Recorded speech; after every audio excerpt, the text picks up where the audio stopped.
अस्सलाम वालेकुम, मैं हूं अमीर अब्बास। आम शहरियों के फौजी अदालतों में ट्रायल के खिलाफ साबिक chief justice of Pakistan justice Jawwad S Khawaja, Aitzaz Ahsan chairman PTI और एक शहरी करामत अली समेत दीगर ने सुप्रीम कोर्ट ऑफ पाकिस्तान से रुजू किया था।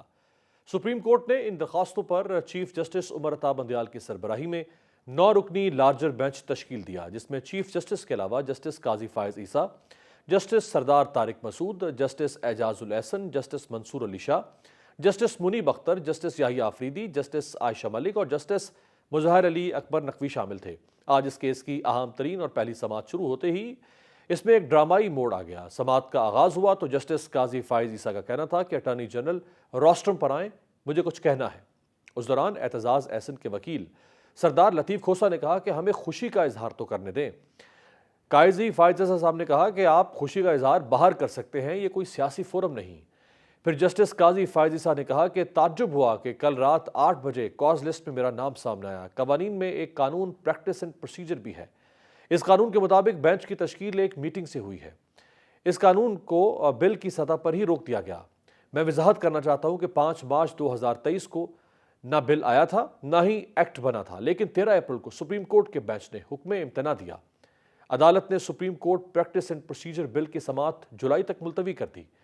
जस्टिस काजी फायज ईसा ने कहा कि आज कॉज लिस्ट में आखिर में आने वाली दरख्वास्त सबसे पहले मुकर्रर की गई। मैं इस बेंच को बेंच तस्वुर नहीं करता। मेरा मौक़िफ़ यह है, जब तक प्रैक्टिस एंड प्रोसीजर बिल को ठिकाने ना लगाया जाए तब तक मैं किसी बेंच में नहीं बैठ सकता। बेंच से उठ रहा हूं, केस सुनने से माजरत नहीं कर रहा। मैं और जस्टिस सरदार तारिक मसूद इस कश्मकश में थे कि केस सुनने से माजरत करें या नहीं। सबसे माजरत चाहता हूं, मैं बेंच से उठ रहा हूं। मैं इस अदालत को नहीं मानता। उस मौके पर जस्टिस सरदार तारिक मसूद का कहना था कि मैं भी जस्टिस काजी फायज ईसा से इत्तफाक करता हूं। इस वक्त हम 9 जजेस हैं और हम फैसला कर देते हैं, तो इस केस में अपील पर फैसला कौन करेगा? जब तक इन कवानीन का फैसला नहीं होता तब तक हम बेंच में नहीं बैठ सकते।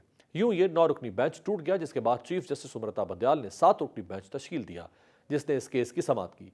7 रुकनी बेंच ने समाअत शुरू की तो लतीफ़ खोसा ने अपने दलाइल में कहा कि मैं ये नहीं कहता कि 9 मई के जिम्मेदारों को छोड़ दिया जाए।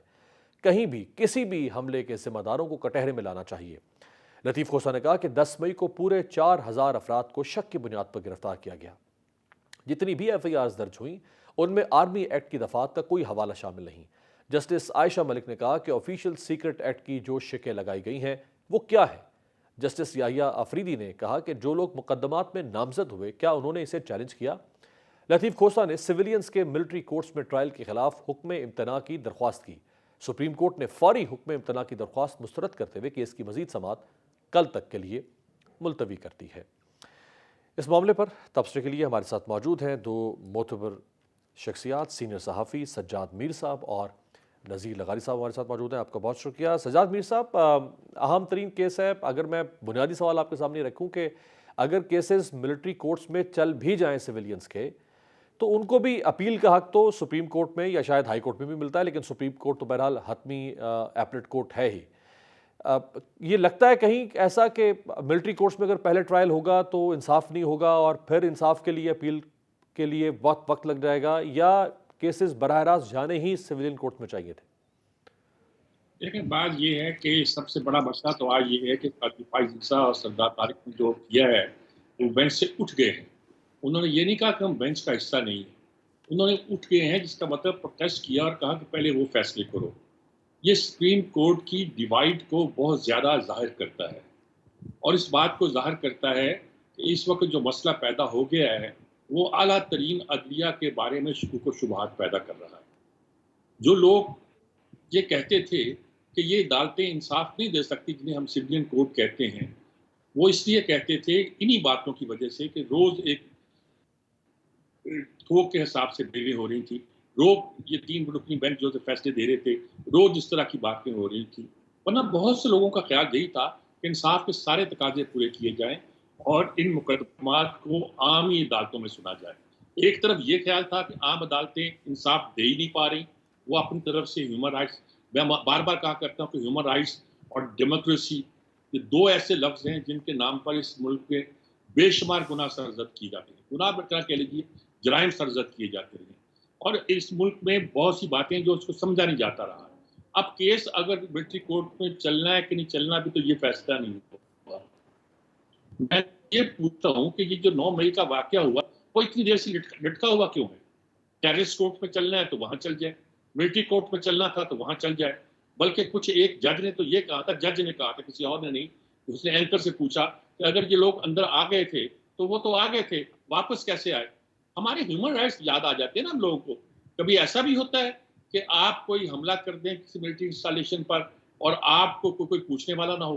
तो इतने सवालात पैदा हो गए हैं इन 9 मई के वाकयात की वजह से कि जिसकी कोई अंत नहीं है। मिलिट्री कोर्ट में अगर कोई मुकदमे चलते रहे, आप बोले नहीं उस पर, हम्म। आप अब इसलिए बोल रहे हैं कि एक मकबूल शख्स है उसके खिलाफ मुकदमा मिलिट्री कोर्ट में चलने का इम्कान पैदा हो, इसलिए बोल रहे हैं। ये तो कोई इंसाफ का तकाजा नहीं है कि एक पॉपुलर आदमी है उसके लिए कानून और हो और एक पॉपुलर आदमी ना हो तो उसके लिए कानून और हो। अगर आपने ये समझते हैं कि मिलिट्री कोर्ट में सिविल के मुकदमा नहीं चलने चाहिए तो आप फैसला कर लें कि नहीं चलने चाहिए। अब फिर तो माजी किसी में भी जो किसी भी आम शहरी के नहीं चलने चाहिए, सिर्फ एक जमात तो नहीं किसी है। का भी नहीं चलने चाहिए और माजी में जो चले हैं उनके बारे में फैसला कर लें कि क्या हम्म। करेंगे। जिनको फांसियां भी लग गई हैं उनके बारे में पता कर लें क्या करना है क्या नहीं करना है। ये थोड़ा है कि इंसाफ कोई पॉपुलैरिटी की बुनियाद पर थोड़ा हुआ करता है, या इंसाफ इस बुनियाद पर थोड़ा हुआ करता है कि आपके पीछे कितने लोग हैं कितने लोग नहीं है, सही। तो भाई तय करें। और दूसरी बात ये है कि अगर मिलिट्री इंस्टॉलेशन पे हमला होता है तो ये भाई सीधी बात है। एक जज ने कहा था, एक हमारे बड़े ही मुहज्जब एंकर से पूछा था कि आप गाड़ी खड़ी कर सकते हैं जीएचक्यू के सामने? उन्होंने कहा नहीं।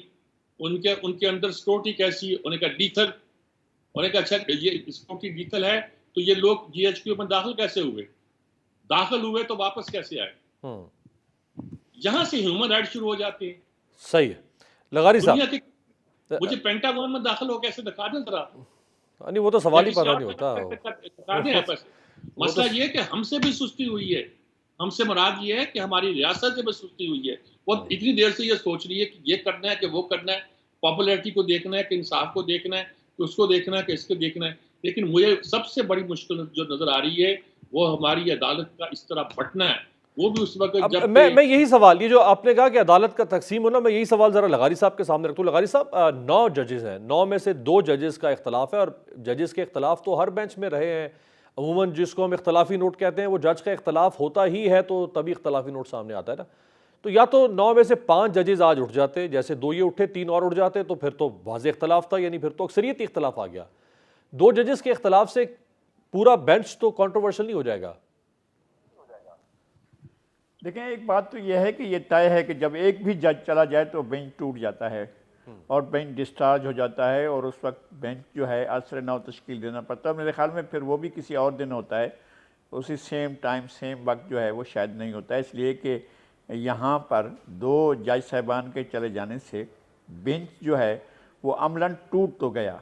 और एक लार्जर बेंच था और बहुत बड़ा बेंच था, 9 रुकनी बेंच था, और उसका इस तरह से, और यानी एक कल ही आपने एक चीफ जस्टिस नामजद किया है, वो उठ गए हैं, तो एक इशू तो हुआ है। और मेरे ख्याल में हमें इस पर तो बहस बहरहाल करनी चाहिए कि ये बेंच का अपना वजूद क्या है। जबकि 2 जज साहबान उठ गए हैं तो मेरा ख्याल है कि बेंच डिस्चार्ज हो जाता है ऐसी सूरत में जब कोई एक जज भी ना हो। इस तरह हो चुका है। मैं आपको इसकी अगर चाहें तो मैं मिसाल भी दे सकता हूँ। हम 1979 में, मार्च 1979 में ये केस लेकर गए थे जुल्फ़िकार अली भुट्टो का, और यहाँ पर एक सूबाई शरीयत कोर्ट थी, और सूबाई शरीयत कोर्ट में 3 जज थे। एक जस्टिस अब्दुल कादिर शेख थे जो चीफ जस्टिस थे, एक जस्टिस ज़फ़र हुसैन मिर्ज़ा थे जो डॉक्टर जुल्फ़िकार मिर्ज़ा के वालिद थे, और एक जस्टिस डॉक्टर आई महमूद थे जो एक और जज थे। ये सूबाई शरीयत कोर्ट 3 ही जजों को, और फुल बेंच यही थी कि 3 जजों पर मुश्तमिल थी, और हमने जुल्फ़िकार अली भुट्टो का शफ़ी मोहम्मदी साहब ने ये किया था, और हम वैसे ही उनके साथ थे, यानी हमारा कोई वकील का रोल नहीं था। और लेकिन ये कि हम उनके वैसे साथ गए थे, और हम ये सारे केस की अपनी आंखों से देखा था, और ये हुआ था कि कोर्ट ने उसको एडमिट कर लिया था, और उसकी जो है वो अगले दिन की समाअत रखी थी। लेकिन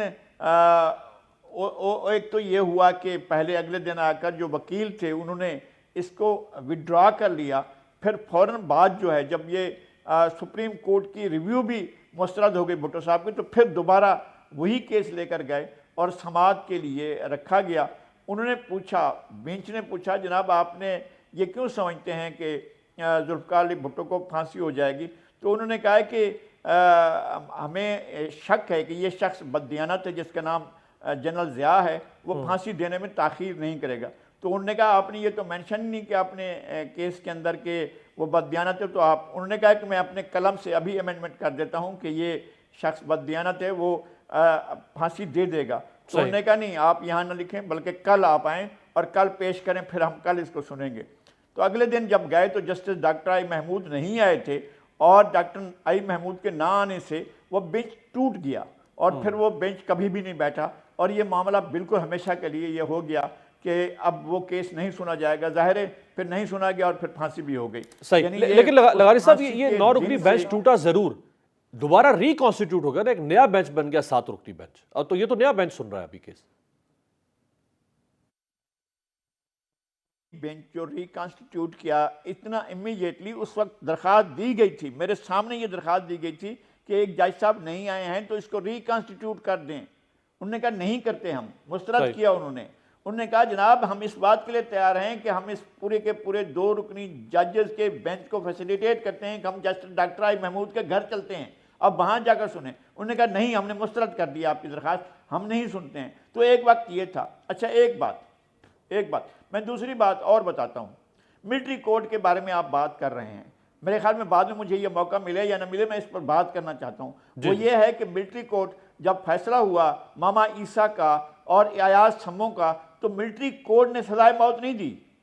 मिलिट्री कोड ने उनको सजाए मौत नहीं दी, और मैक्सिमम सजा ये थी, उम्र कैद की सजा थी। ये इस पर जनरल ज़िया ने डायरेक्ट दोबारा आर्डर किया और ख़त लिखा गया, और जहाँ जनरल जहांजाद ने ख़त लिखा अब कोर्ट को और कहा, फौरी तौर पर वो भेजा गया कि ये सज़ा कम है, ये सज़ा बढ़ाई जाए। सही, यानी ये जहाँ कोर्ट्स में अपील ही नहीं होती थी, जहाँ समरी में ट्रायल कोर्ट होता था, जहाँ स्पेशल ट्रायल कोर्ट होता था, वहाँ पर जहाँ फैसले की कोई अपील ही नहीं होती थी, ऐसे फैसले में जब एक फैसला हो गया तो दोबारा कैसे चेंज किया गया, फिर दोनों को फांसी दी गई।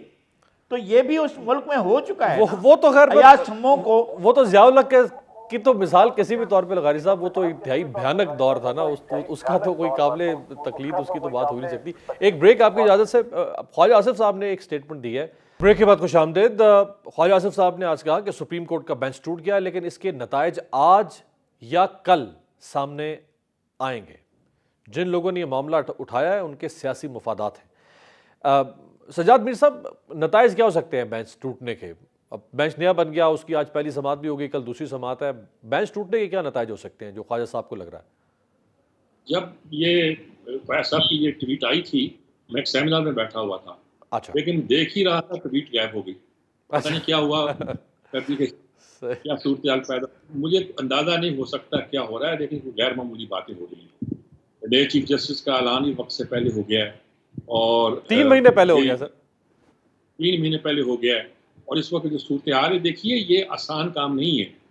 काजी फाइज साहब ये आसानी के साथ ये नहीं कह दे सकते थे। जस्टिस जवाद ख्वाजा जो थे, ये बड़े बोल्ड किस्म के जज थे, जज्बाती थे, बोल्ड किस्म के थे। इफ्तिखार चौधरी की लेगेसी के साथ ही लेके इसको चले थे। उन्होंने केस किया हुआ है, एतजाज हसन ने केस किया हुआ है। अब इनके लिए बड़ा प्रॉब्लम है, इस बेंच के लिए भी।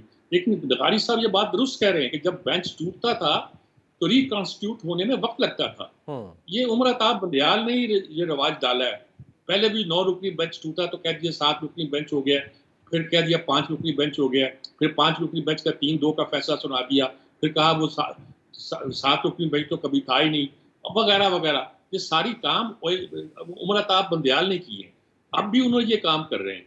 उन्हें मेरा ख्याल में ज़रा अब एहतियात से काम लेना पड़ेगा। कल उन्हें सोचना पड़ेगा कि वो इस मामले में कैसे आगे जा सकते हैं, कैसे कर सकते देख सकते हैं। मेरा ख्याल है उनके साथी जजों में कुछ लोग उनको समझाने की भी कोशिश करेंगे, और हो सकता है यानी जबकि नए चीफ जस्टिस का ऐलान भी हो गया है तो पुराने लोग जो एहतियात के तहत पुराने चीफ जस्टिस के साथ लगे हुए हों, वो इस बात को तरजीह दें कि अपने इस मामले में कम से कम न्यूट्रल हो जाएं, या कुछ भी हो सकता है, मैं नहीं कह सकता। लेकिन असल बात यह है कि ये जो हमारे यहाँ कहा जाता है कि मिलिट्री कोर्ट्स के बारे में केस ना किए जाए, वकील खास तौर पर कहते हैं उनकी वकालत चलती नहीं है उससे बगैर। मिलिट्री कोर्ट्स में कोई शक नहीं है कि इंसाफ के तकाजे उस तरह पूरे नहीं होते, लेकिन सिविल कोर्ट्स में इंसाफ होता ही नहीं। वहां इंसाफ के तकाजे पूरे नहीं होते, यहाँ इंसाफ ही नहीं होता।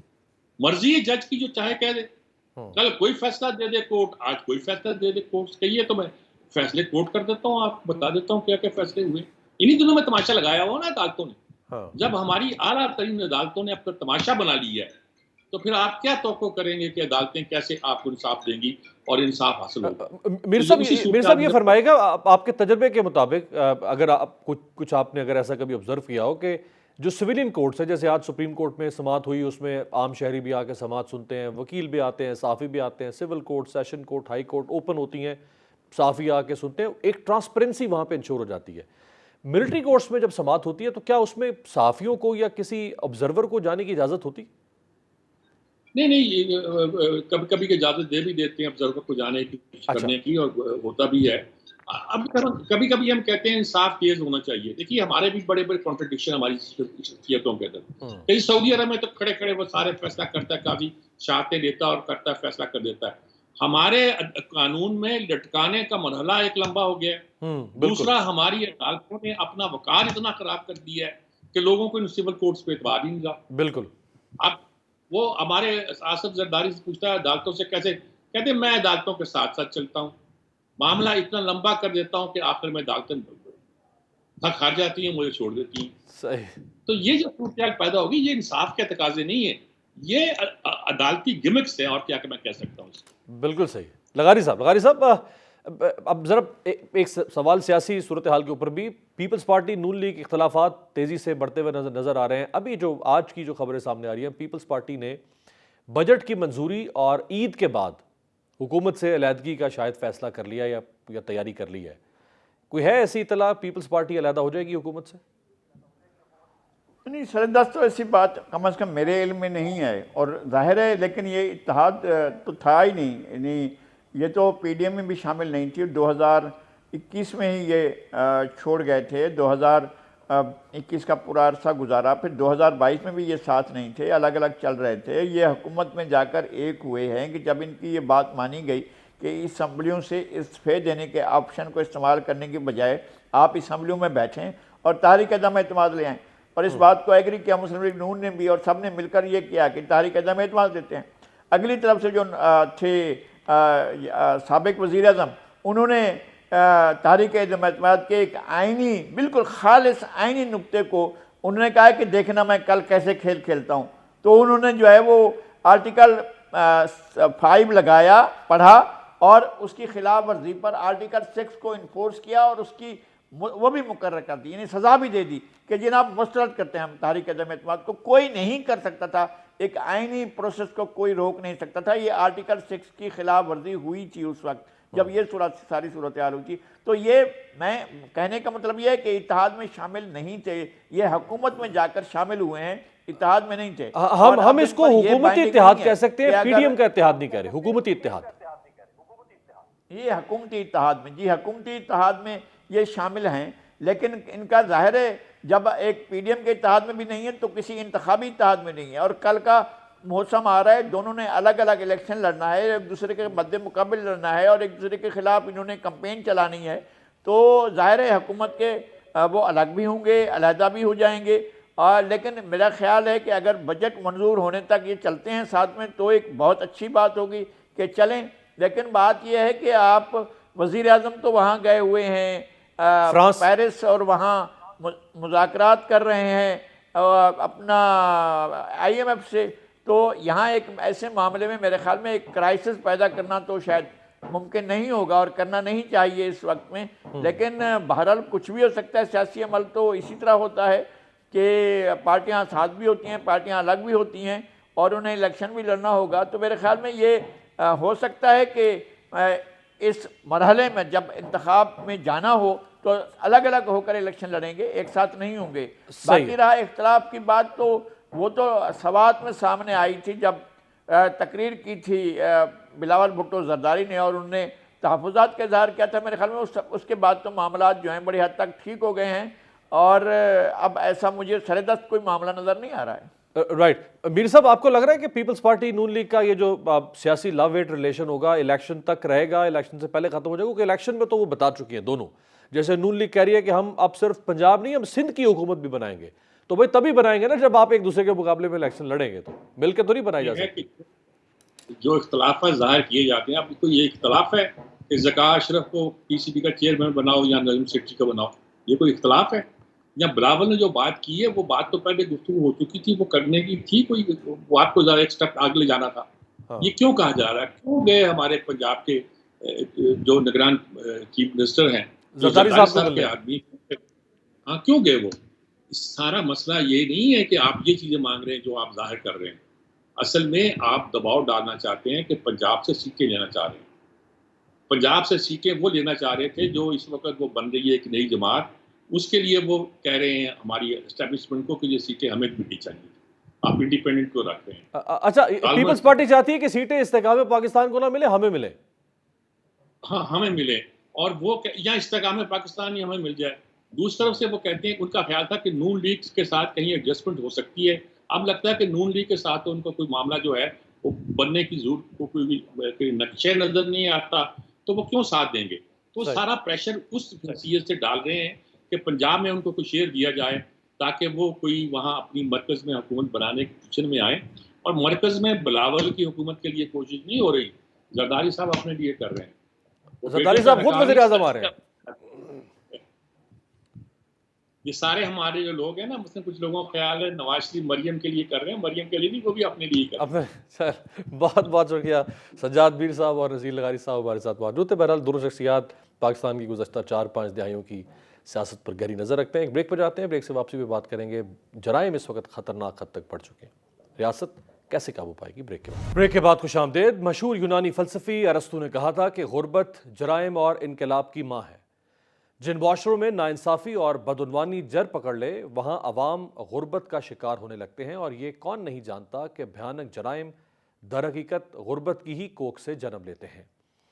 गुज़श्ता 1.5 साल में पाकिस्तान में रिकॉर्ड तोड़ महंगाई हुई, और शायद यही वजह है कि मुल्क भर में राजनी, चोरी, डकैती, कत्ल और जराइम की दीगर वारदातों की शरह में होशरुबा इजाफा हुआ है।